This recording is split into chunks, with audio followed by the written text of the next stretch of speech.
Hi, welcome back to another episode, video, journal diary. I think I might do that, a journal diary.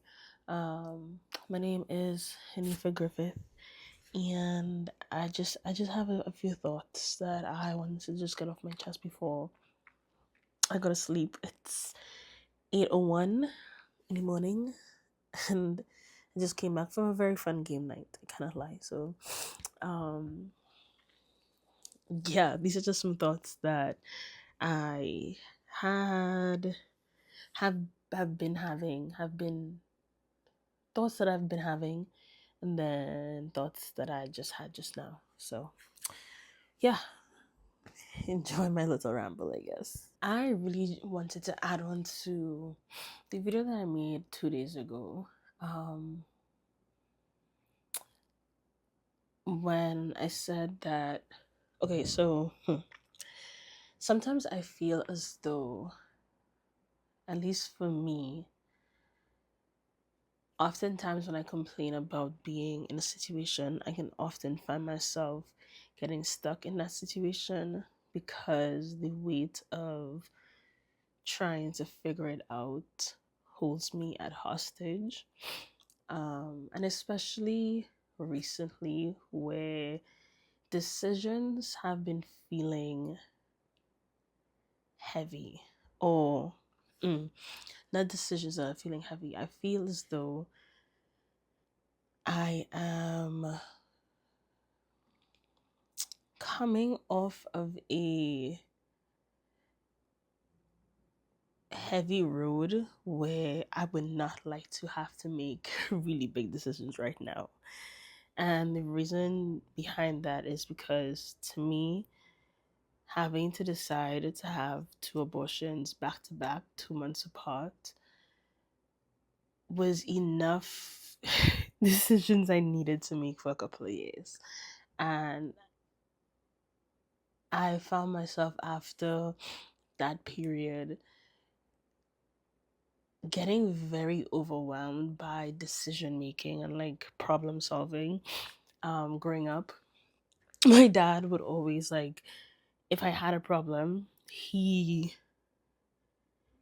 or like if I had a question, I would have not a question. How would I have to say this boy?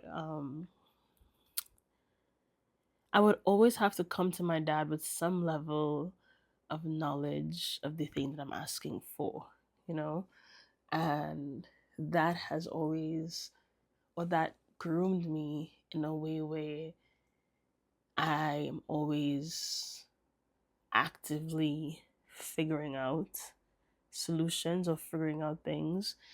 And I feel like after everything happened, I no longer have the energy to figure things out.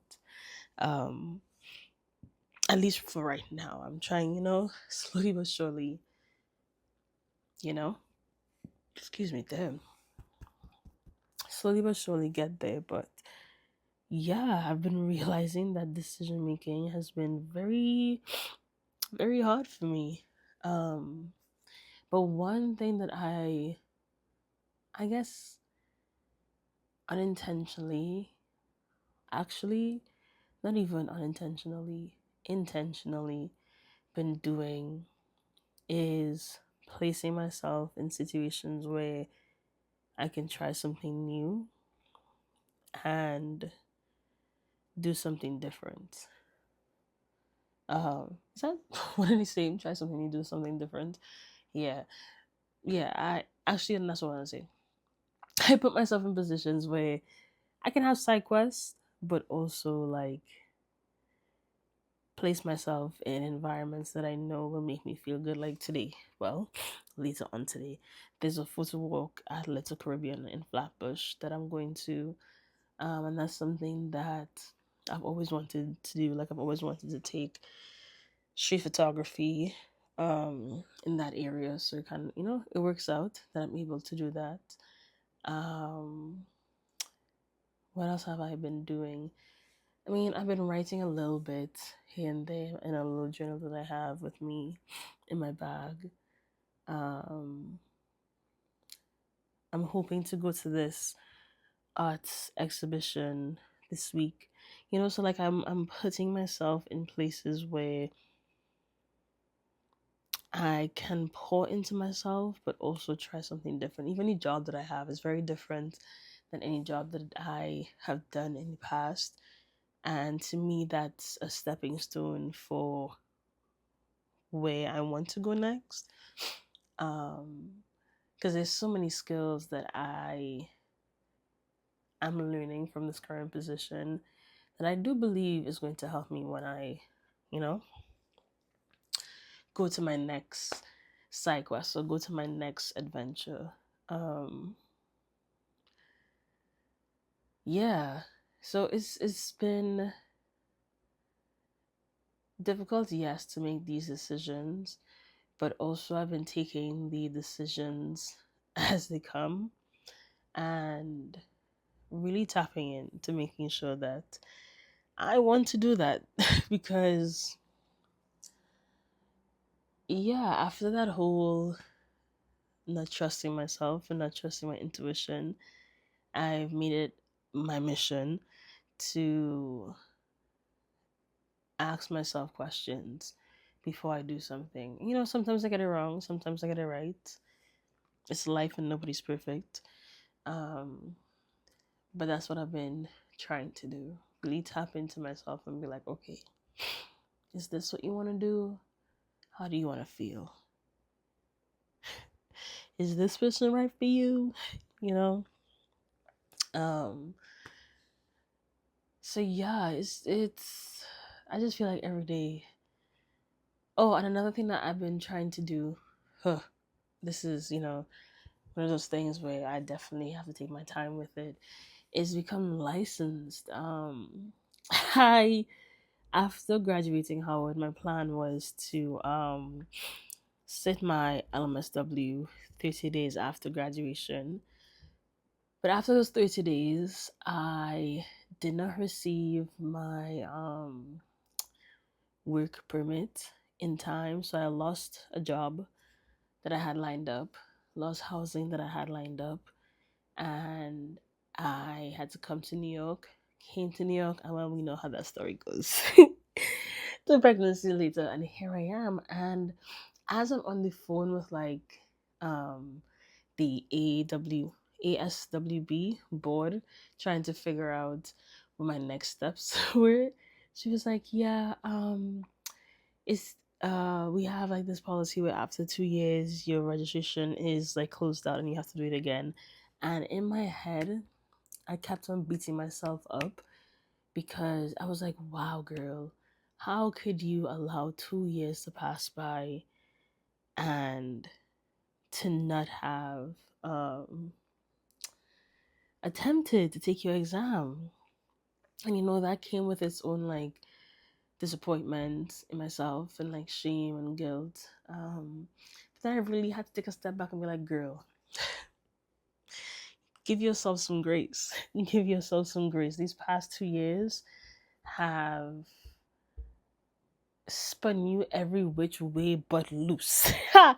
It has spun you, it has spun you, it has spun you. So just, giving myself grace that yes, it did take 2 years. But I'm approaching it now with a different set of eyes, um, and a different willingness towards approaching my goal. Um, so that's something that I've been trying to figure out, and hopefully, fingers crossed, by the end of this year, I will be licensed in that way. Um, so that's something that I'm looking forward to. And honestly, just really sticking with the goals that I say that I want to do, because sometimes I've heard a term used for this, but I really can't remember what it is. I would say I want to do something, but like the action of me saying becomes sometimes a restriction for activity to actually take place. So I would say, "Oh, I want to do this," but that in my head equates, I shouldn't say equates to me doing it, but it makes me feel as though I'm doing something, and that isn't enough for me. Um, it's not enough for me anymore. Not to say like it's something I've been doing consistently. Just in this period, I've been doing that a lot, and you can say a lot of things, but are you actually doing anything? And I want this year to be the year of doing and seeing.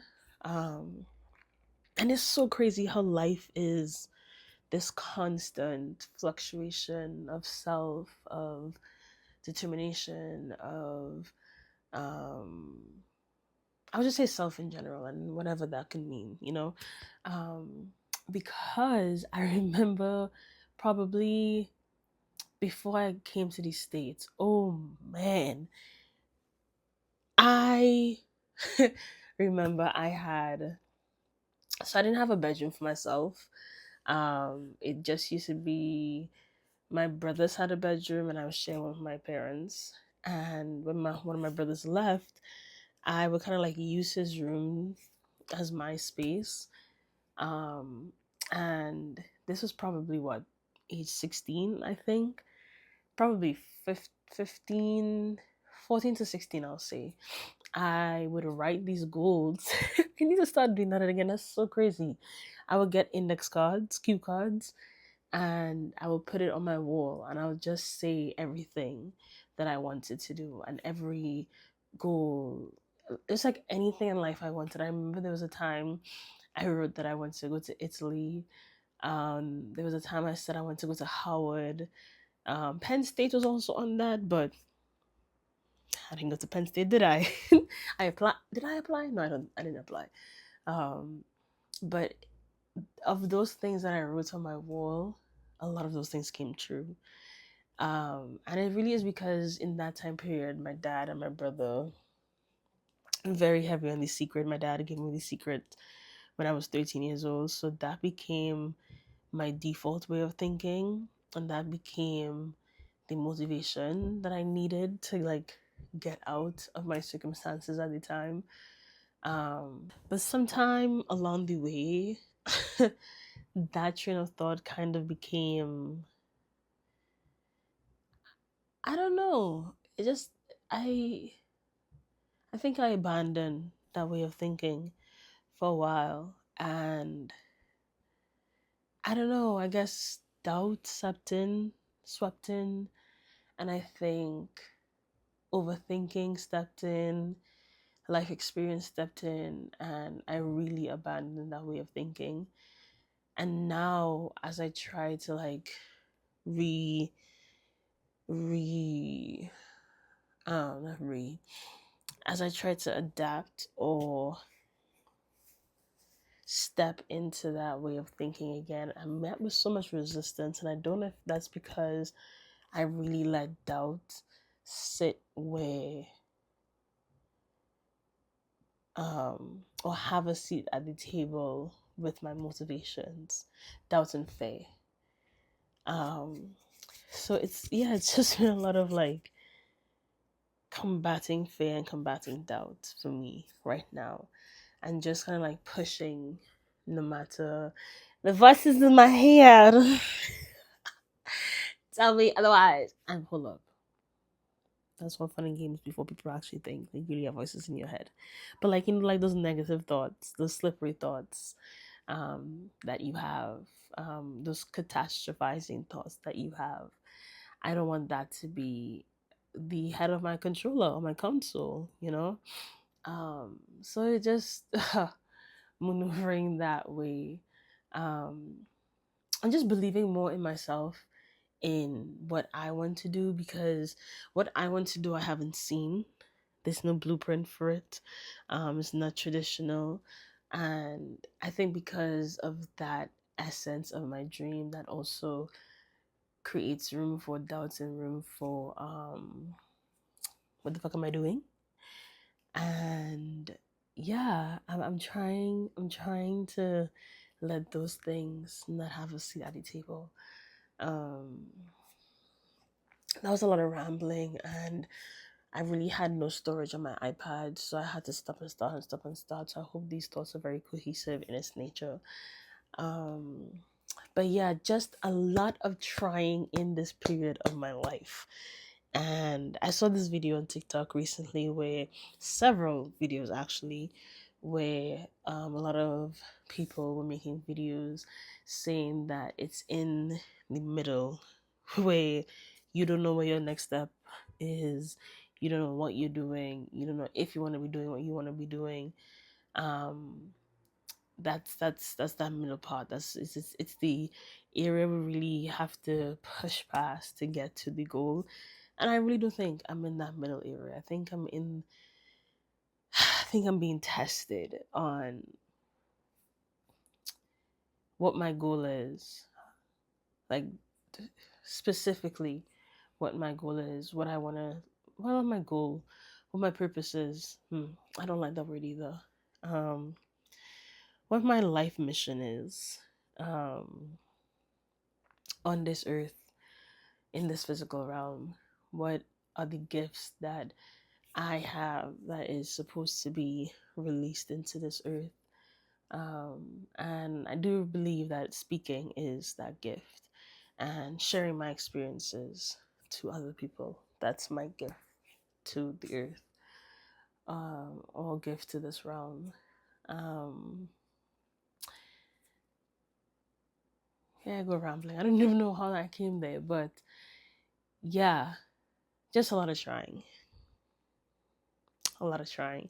And I think, I'm doing the thing because that's the first step. Trying is the first step. Um, so yeah, I gotta start studying for my exam. Start saving. That's another thing when we talk about these exams, like social work licensure exams, um, maybe even like board exams for lawyers and for medical students. Let's talk about the disparities that's in these things, and how people of lower socioeconomic statuses, what they have to do in order to get to the next step in their career. Because tell me why I have to pay. Let me calculate this real quick. I have to pay damn near $700 to do this exam. $500 is just for the registration, the application fee, and then 175 for the testing course, because I need help. I'm a very I need I'm a lessons girl. Okay, I've gone to lessons all my life. I do very well with extra help, so I have to get that. Then I also have to get something else that I can't remember, and I'm just like, why are these things? Why are these barriers set in place for these exams? Or for these licensure exams. I just don't get it. That's why they really do say it's whitewashed, and I believe it. Well, shit, I do believe that. I'm living it. So yeah, the disparities, is the socioeconomic disparities that go on. It's actually very saddening. So I have to save up. I've been trying to save up my tips and money that I get from my paychecks to go towards paying to do this exam. So hopefully, when the months come by, I'll do like updates and then be like, yeah, I passed. What? And if I failed, it's okay because I can sit the exam again. Don't know when that cut off, but yes, that's my little rant for today, this morning, before I lay my head. Lay my head on my pillow. Um, yeah.